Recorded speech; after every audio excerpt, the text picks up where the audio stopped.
Mr. Undersecretary General, and this morning in the meeting, high-level meeting about, with the financial and trade institutions, you moderating that session, you said that the economy is improving, but it's still fragile. And you mentioned some statistics. I believe 3.3 next year, 3.6 rate. Can you reiterate these statistics and kind of give us a good understanding of what's happening with the economy and how the linkage is so important between education, fueling jobs and security?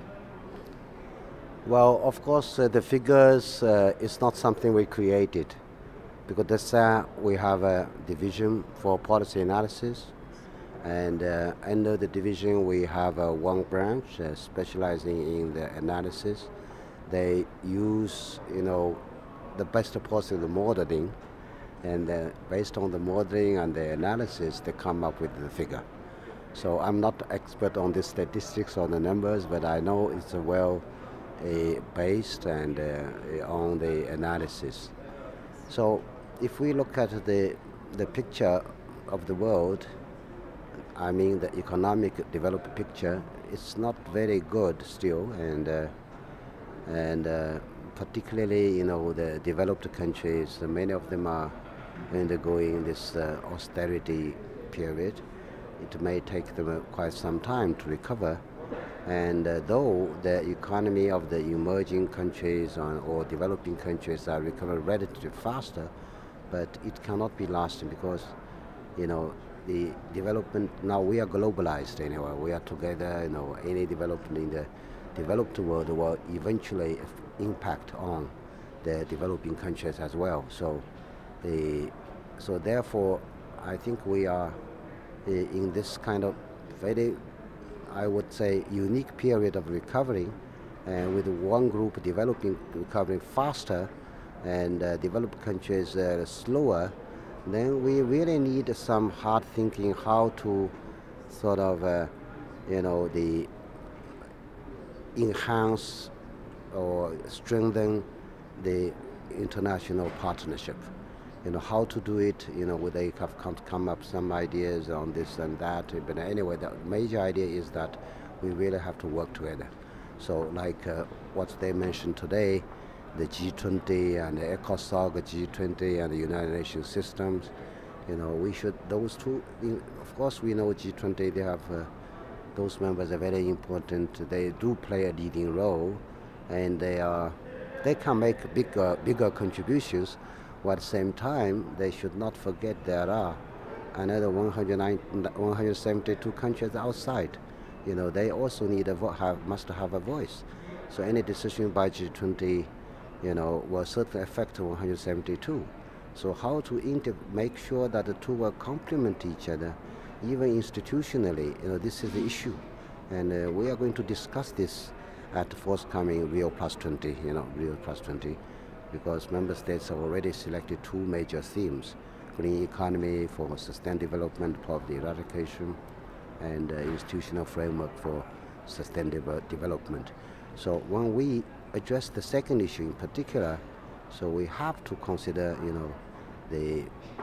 those existing institutions, their respective weaknesses and advances, how to maximize the advantage, the advantages, and reduce the weakness, and make sure that all the institutions will work together to make our world economy really sustainable.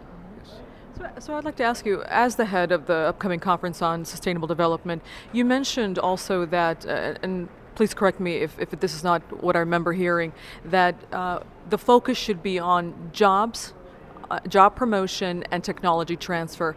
Now, how does this interplay with other development factors like we're talking about here on education? What's the linkage? Well, I think the first linkage, you use the word linkage, I would call it integration. Now, almost 20 years ago, member states agreed that development should be sustainable, and now the existing way of development is not sustainable, it's unsustainable. They agreed on this 20 years ago. Now, they agreed that sustained development should consist of three pillars: the economic development, social development, and environmental protection. But the practice when we look at what is happening on the ground, basically member states or along with others, they are focusing on economic development and environment protection. I'm not saying that they both are doing well, but social development is very much ignored in a way. So for this to bring up, to raise the awareness of sustainable development, that is the integration of the three pillars, we need education. We need to raise the public awareness. Because for sustainable, I said that we only have beginning, we don't have an end. Because it should be sustainable for generations to come in the future. So we need to educate our people from the school kids days. This education is really basic. Unless you are aware of that importance, unless you know it is a must we have to do, and then we don't. I don't think we can do it. Education actually is the basis for everything, for sustainable development in particular. We have to educate public from the school days. So this is a relationship between education and sustainable development. For in unemployment, of course, job is important. Job is important. Without job, you don't have today and you won't have tomorrow. So this job is most important for survival. Okay. So, but job is not everything right now, and we do have to take care of, because even under the social pillar, job may be number one important issue, but there are others as well. For example, what about those most vulnerable peoples? The people with disabilities, the indigenous people, the women, the girls, the young kids, young people, the youth. So there, social, and what about the social flaws? So, excuse me, the social pillar, is with employment as the most important item, is also huge issue, like education, like health, like HIV/AIDS, all those things. So now we have to really find a way to integrate the three pillars, including employment, of course, education. And we are working on that. Right now we are at the stage of seeking the inputs. So I'm going around encouraging people to think. We are at a brainstorming kind of period.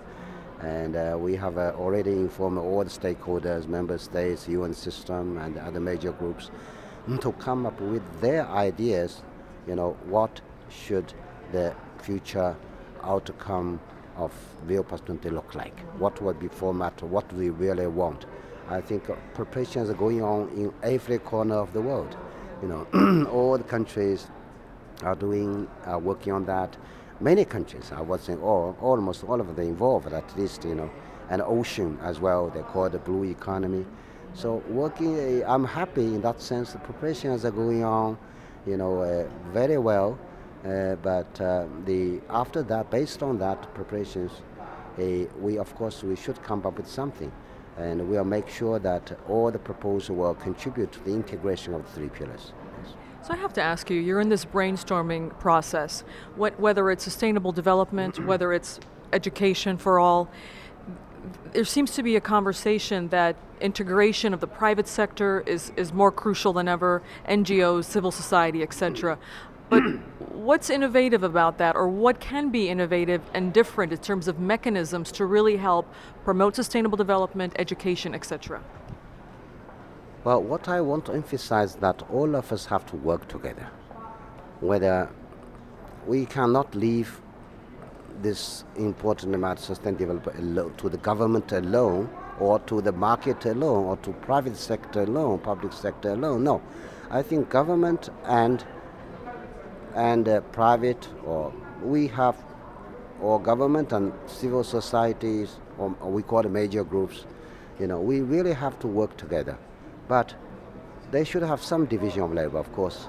And for government, it's their responsibility to create, let me use the jargon, called enabling environment, which would, like policies, like regulation, like laws, like rules, which would facilitate, the other stakeholders to develop, to come up with the new ideas to push the sustainable development. That's responsibility of government. I don't think government should intervene too much, but your job is to make sure, to have a good framework, good policies. While the private sector, business industries, they should also, while operating within the framework of a government, provided, I think they should also have sense of social responsibilities. After all, sustainable development, they should have some responsibility, and they should come up also ideas how to implement those responsibilities. So what I want to say, as I said earlier, we should work together. We should not focus one particular sector, or either even environment or social or economic. We really have to emphasize three in a balanced way. And particularly, what is going on in Africa, many countries are going through this upheavals. Of course, many things might have contributed to this development there, but of course we can study this. But everybody agree that the development there are not due to the environment, or not entirely due to lack of economic growth. It's basically due to the lack of the social development or lack of social justice, so which have created this problem. And this problem will certainly affect the stability there, but without stability, you can see it will impact negatively on the development. So I think development in MENA, Middle East and North Africa, has sent us loud and sound kind of message. It's time now we must attach more importance, to the social development pillar. Very good. And my final question, Mr. Undersecretary General, is on this conversation that we're hearing about the importance of reform in ECOSOC. Give me your insight. I'd like to really understand what your take is on this, the importance of reform, of it having more power per se, or improving its mechanisms, etc. What's your take on this? Well, if you read the UN Charter very carefully, the ECOSOC has a huge power, and it has a lot of huge potentials which is waiting for us to exploit. Of course, its a major role is coordinating, all the institutions working in the economic, social, and social field. That's why I call it ECOSOC. So it has the potential, but the question is why it is not fully utilized. I think ECOSOC will be as effective as member states want. It's the political will of the member states. So we have to remind member states, here we have ECOSOC, right? Why create new animals? And why not make good use of it? If you think that it's not functioning properly, then let's find out, identify its weaknesses. Then let's change it. The strengthen ECOSOC, as we did years ago. The member states come up with the idea of annual ministerial review, what we are doing now, and also development cooperation forum. I think both mechanisms are working extremely well, and in that sense, I think ECOSOC role has been enhanced.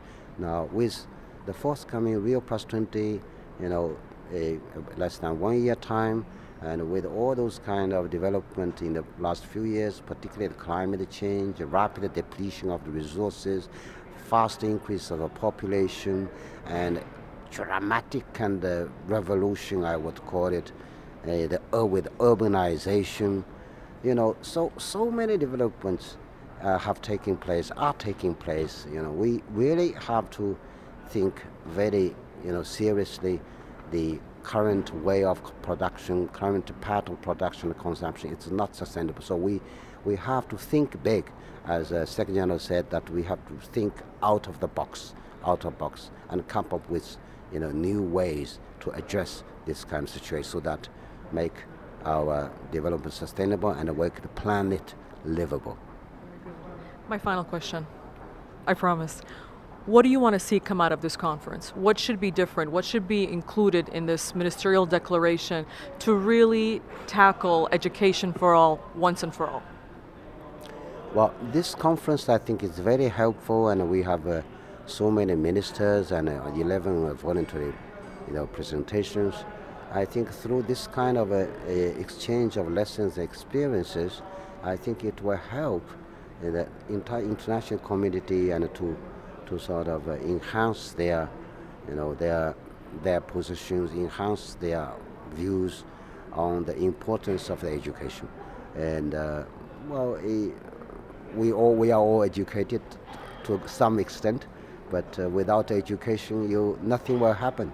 Nothing will happen. But education with so many problems, particularly the quality, of course, quantity, quality, particularly the quality is an issue, and without this. It's really very difficult. No matter how much we emphasize on the education, it's never enough. It's never enough. So education is a basis for everything, development included.